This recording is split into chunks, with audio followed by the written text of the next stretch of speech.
Right, I'm seeing August Social, the People's Forum Live. If you go more East, Chief Jerry Forson, Ampofo-Adjei, Adom. Well, to me, for a day and a mocha, the People's Forum, and any day, Dikaya Washa, and someone say every Thursday live on Adom 106.3 FM, and Adom TV, and the bro, yeah, Mpensenpensemu, you have all the challenges are more facing, ABC ensure, ABC electricity, ABC yakwain, ABC, in fact, you need chips compound, you need hospital, you need clinic. Portable dear na kwaso ho obetimi etuni in nafe one monitor said the People's Forum eti assembly members ahodo mo betimi contact here nafe ye ba all the issues and challenges are mo face here to me anymore edi ho nkomo enche ye be come back to Chief Jerry Forson live nafe Ampofo-Adjei take over na omo the People's Forum atwa so amaye meaning the issues are or have but mem say well you nya feed in the back nti yenko CJ Ampofo-Adjei ho na afi omo take over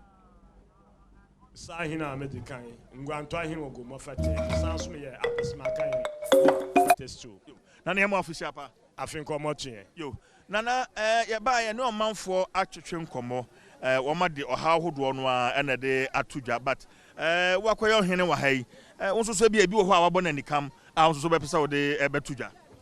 makala oman bia wo hawo na ne wiase no ma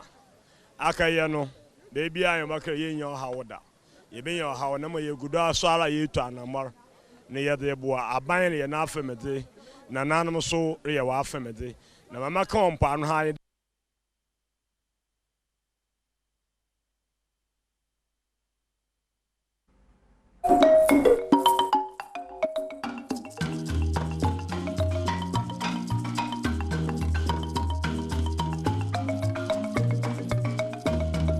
no oyedin na mum time na aban ayodo topunu mu no na maka wa asam kakra time odo topum na membre no first ne ya na ye panam the sam botum na membre nam ne ya wa yeden wa dan woko into from July no a wo topunu mu no omwa aban be sinkonwa na we hu de obotwa ba be June ho ba bi and May na we wo June na wa start na wa kopo anka oboboa asene May ho no na pono la kwado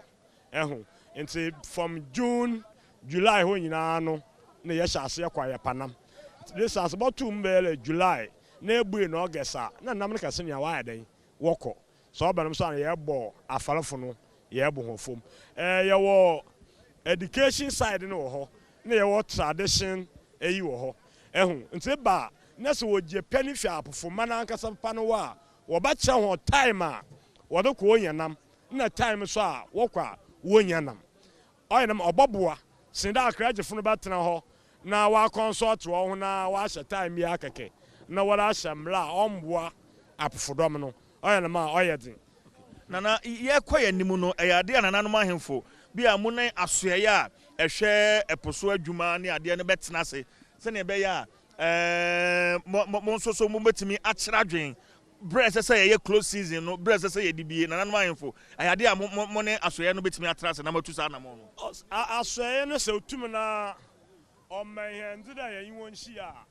iyan mu bi no ye botu ye won hia na ya kyerɛ ma ye oboboa ye papa ya kyerɛ me ye oboboa ye papa sen de ya akopo ni bi da kakra mejo mo be 19 years 20 years experience wopokom yes enti yenyimo pa time ye kɔ yenyanam na time ye kɔ yenyanam na ma na me kan sa ya no wo hwɛ elifa na obi mo ba to office na wa ahyamra omwa wo mle fom na wo me fom adwuma na wo ye fom adwuma me gidi da obanya more experience na wo da yada obotum na aboa ye nyinara nti what in different na nanoma yeah ready they botum ye hia ho but so far oma to anamo bi sa oma to nsa friend nananom because enka mo madwen kyerɛ ne beboa sɛ ne awoka so bi ho ma ɔte office na wahyemra no na ɔde mo amwo fam a adwuma no fam ho ankasa ankasa no one to in them friend da asa waka what to in the friend fa na fisherman chief fisherman na no wo committee a ai wo hia na chief fisherman ne bi um kro on crop da atase chief fisherman bi um on crop da nti pono onyim no ho ade biara osina no ofro bi chief fisherman on crop da wa yes bebre yeah chief fisherman bi on crop da no chief no kenya no he yeah the chief fisherman na mi makra on crop da Atase anko apoda nzo bad no him no I no kwa na meka atase usu wuta kwa I meka no kwa atase fete chief fan oba bo hu no anko apoda but don't know ho ya ana onyi ha na lawo hanko ba ja atum no anko apoda nza okaton no la camp one asama oba yedin the man nkro no bi so ma wo fishermen so yeden chief fishermen so onkopo enti won tum hu nti wo ye nam committee no wo kechia advice na wo de ba no aya no osal wonyi ho anyimede nti ora aye wo befom na wo yeden won yan ho a wo we anyimede na wo kire ho na wo de ko atase me kan bibi afa bibi ho na se na me high tension orutwemi wo da ma contractor o itwa wo de ebesi ha ma kanu si ya yeden onna ma homa na ase kanu si nyina wa ase kanu si ya wa high tension na ase ma ba na maka ache wono no oyimpa wa do high tension ko twa yimpa obokun wono odoso enti wonyin fi ba bi akanu si no no won push nkwanchen atase na wo ka still contact and ntase ma ba ya ansana enwa ade no mote na so odu ba bia na wo ba ha na wo contact we be show na akire na ma bi na mi mpe ba ba da ma di wo ha abofomro obi akire na adwuna akire na nkobon kwa pa ofare ya ade na obeyeye wo ye wo de aguri sea breeze ye yim na so wo ye papa obotume atso inframani mu a oba chala na bia no ne ye no ntew ye yim atase mo se aso face pono o chebe na wo twede pin bi na asha ase ye den rust na all battle to ekum nkwafo ntini ya na echi na all ye hwede bibia ye botum na ya den wa befom na wa ba cheche yim ma akire a obotum na ya den yeso ya che ya adwena obobo he nana mamenda wase megidi se wa he be san so agibra bio na enyo ma omanfo official pa mama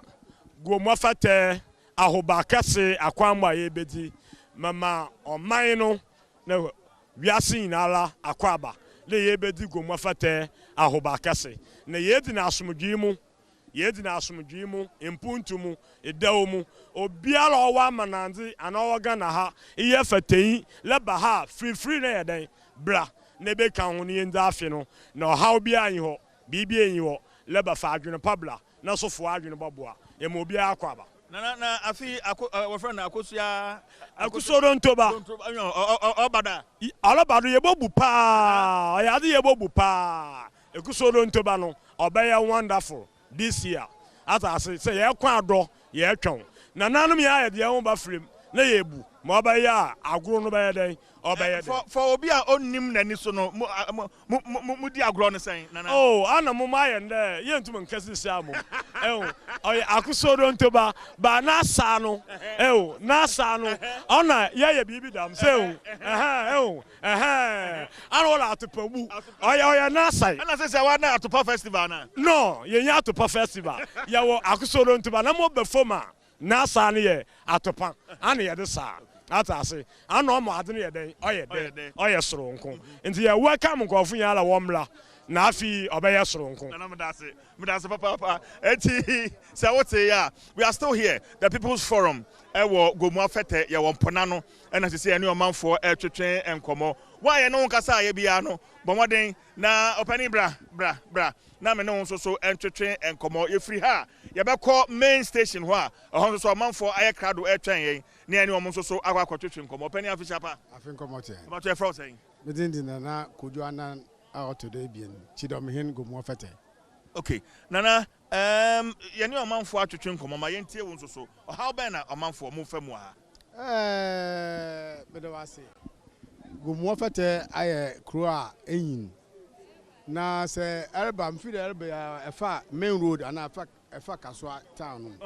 na main road se when the potholes owo kwano do no kwano ukale fufura no so abeda 1 week a abeko shop kwano nyakra mpemfu a wokom ha wo ba himfio a waka na nti moye den wo kwan hu na moye den wo kwan hu na kwano so de aban nasama na ehwe gomua isi ha so a efa ne revenue collections a wo han ehwe budubram kasoa ni na fata asasa turnover oba government woni na no ofi fata asasa but so what charge na Omo baby nsu yendo. Is it like nana no muntu ho na mo manim bre e wo makwan no? Ya call district assembly. Because a kwan enye kra obi nam so amebe enye kra efi akoti ure wa akoti junction wa board mkaka de ho de kakra na fe ubesi bebi akwan ne nye no enye kra nana no manam be na matu ho Oh yeah, sama ya kan enye de mo abanyara ejakufo na bando Lawrence na bando ni na wo ya wo be ya akwan na on di 3 months na start go one ma contractors no won hwe I don't know the so why monitoring or why check and balances on the road in that is the problem. And the best band there, Sisiano, Sika, what by Kwan, what they my contractor, woman, no yen. Na fate or your crow on Chebia, but is Legon in Yam. Because you want assassin or Hankasankasa. Say yes, you ran near the Yama 2 years. Investors are over for housing estate na day. One time when you drive at Adom, as I have for factory, as I have for residential. Until you best have there, on money yambra yakwan from a cotidian na the backroom hanum. Or share equal as Mamasa Abuchira. Your baby our friend Obinwa in Whisker, walk okay when you are. Casino. Walk when you are. Holiday resort. There was asking what my sister White Sand Beach in away. And go for Ampofo do weekend there by Hayama. And Hano one by them about hotel me better. Say member into member. You were a Las Vegas for home. Equa on the local. Yaming ya to your corn. Elma Michano. But it's a bar, Nessa Oka Bessa Wakanda. I at it. Now the Kuso Odi and one book in there. Young Maya Wakasai. Aya no so wako wo yenam kakra no wo ho no wo kwa na an Roberts akata kon kwan no do am Roberts wo mo kwan no so papa otum wo no agi won ska what last day filling station bi no wo kwan ni mu ho no wo do to ho no na wo tamai wo sensan na egua na wo kwa ni na po aiden enam wa wo bra na wo yenam no wa enti so wo do kwa na se wo kwa akoto na an Roberts abata kon kwan no na wa agi ska ni na fi wo zen. Inti se kwani ya sister I should the main akoti de bahana or walankasa if you are cralaba or but say do the Pentecost ha a kwan or the high you try ya and yan you try kwani short for how better could be 1 hour 30 minutes and a so 30 minutes in our caswa inti Pentecost or the bahano mo kwapa monfa bushia bon de bedu sisiala Sinda bakara kofa akoti akofa breku budubram traffic kra ba che wo but ha na fa yala edu ndi saban no so ordinary hwe your friend kwan na ma he na anka yananam yenyu abajankasa and most mu di dem dwumeyi mo mozin there mo na amba aban no bakasa no wahwe central region Newfoundland ha na wo nti ono na de ho money kasa na medo asepa sanso am official pabio eti yegusu wa hanu ma ne omanfo twetwen komo na one significant thing ameba ha mehu ene the diligence apofo omode ye adwuma bra wo mo bre se na kanu ba ko eba Ampofo-Adjei bra na obeduru ye na ese omotwe di free nsuo nu ma na omkokọ park kofi wo de oni apofo ya na wa ha adwuma ombo no ha no enya adwuma ketwa o sije adwuma na den ana adwuma koma adwuma pa because se hwenhyema hwese de omusi twe no on first stand pa he obi na de ni sisi epia enhyema no endutu se adwuma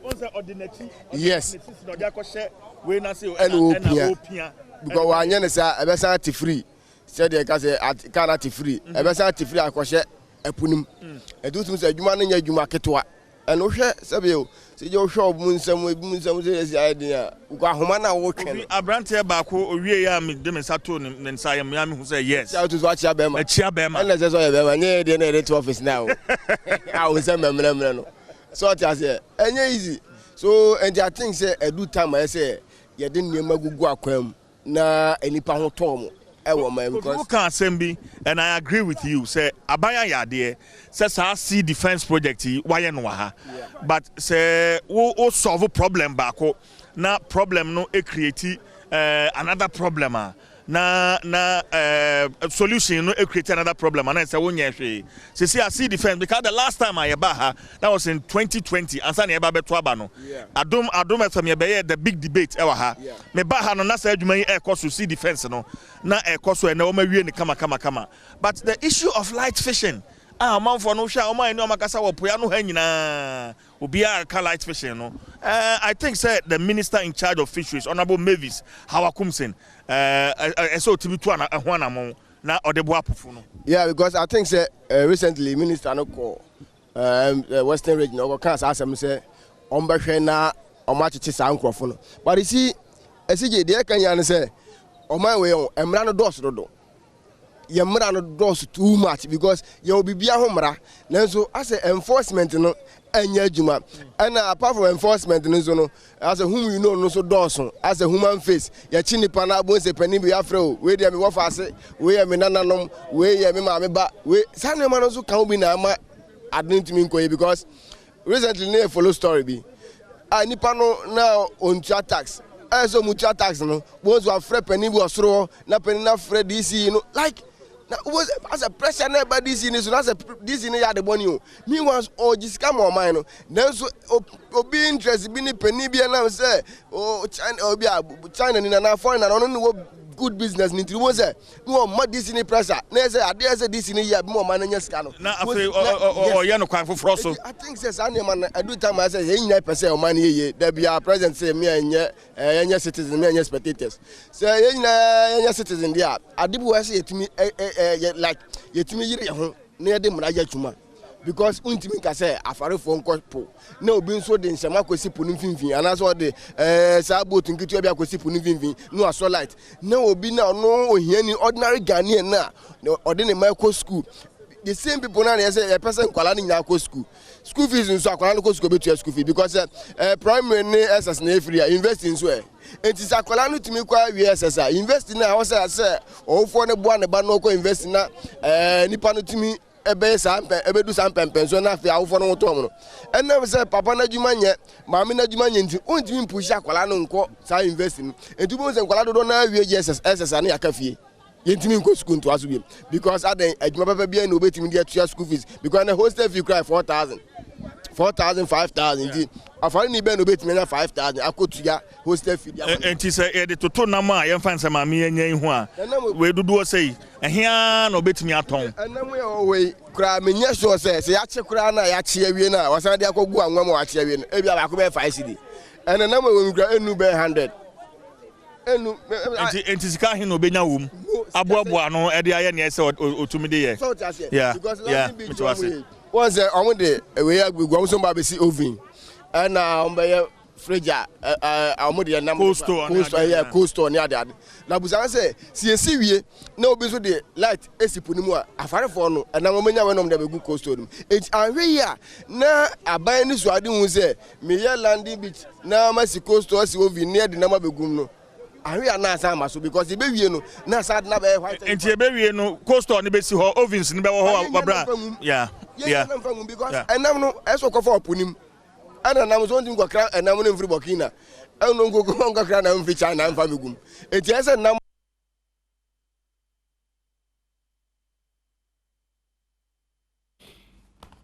And there was just still the People's Forum live if in Gomoa East Gomoa Fete Lorry Park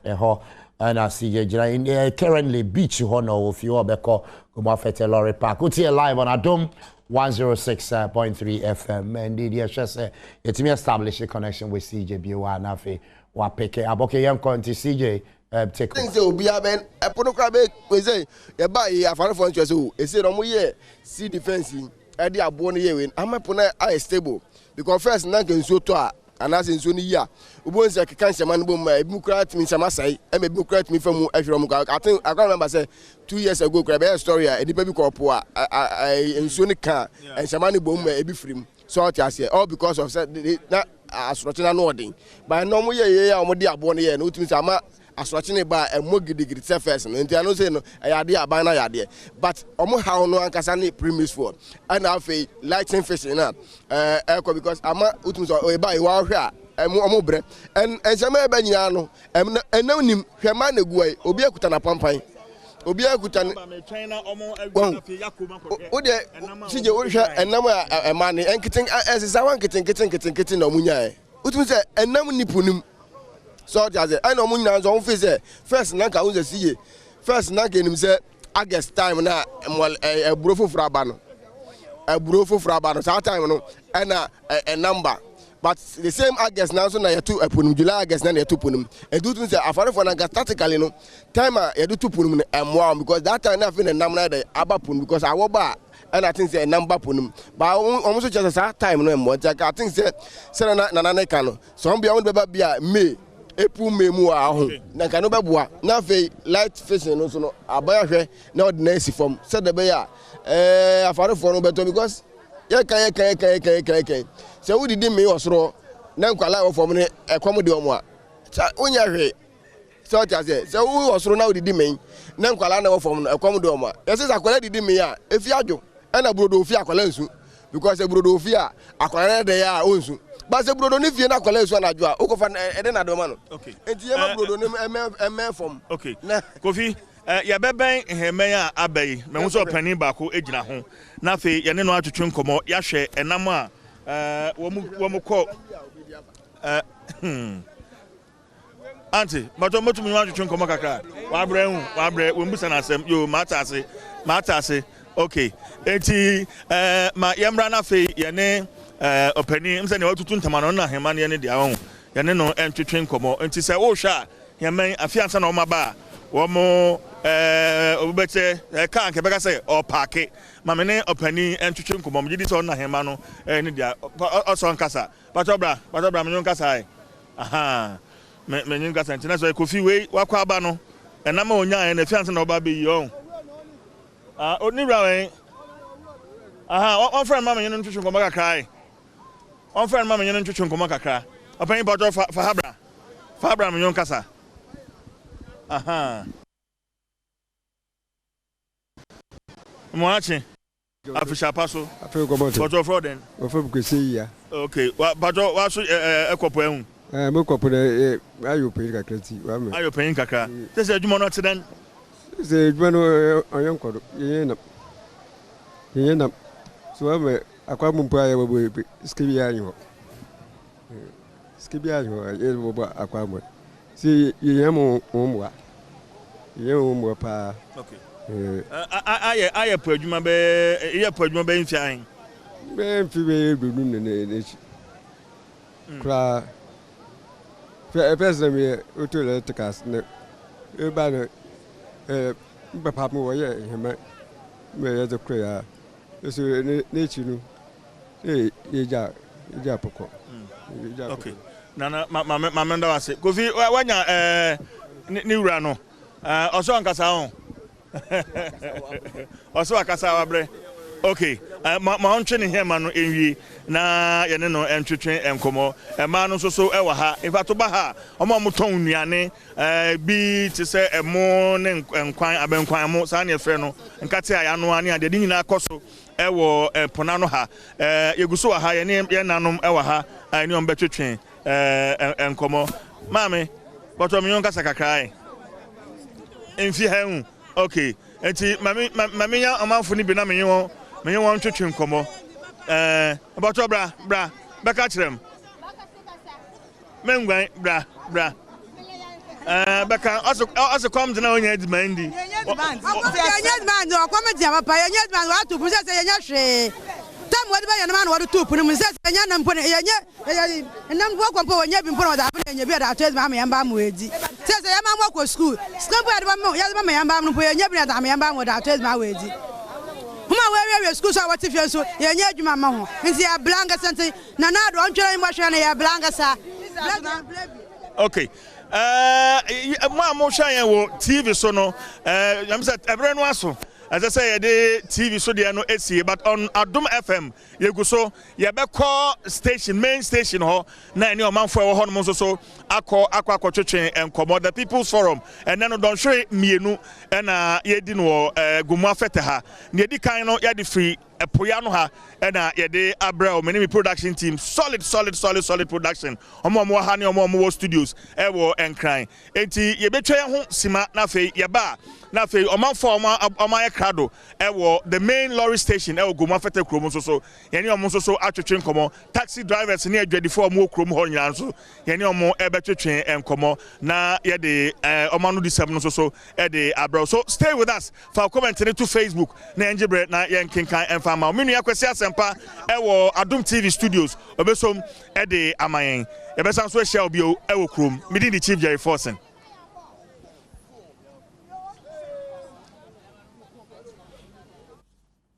Well, Chief Jerry Forson CJ Mabena was be live if we go more east and CJ and the People's Forum akopi UTA live Adom 106.3 FM the People's Forum ya wade bia ya de bebro ya ba Mpensenpensemu anafe de ekoso ho UTA nsem de ekoso ebisi e kom de ebisi e kopo ya nyanam ebisi hwenam ayenya ebisi sesia de enioma enkoye woso area enioma etisen me ni kwesi asempa Adom TV and I go so I will share UTA live so Adom 106.3 FM. Well, you be trying one basema. Yeba. Yeba.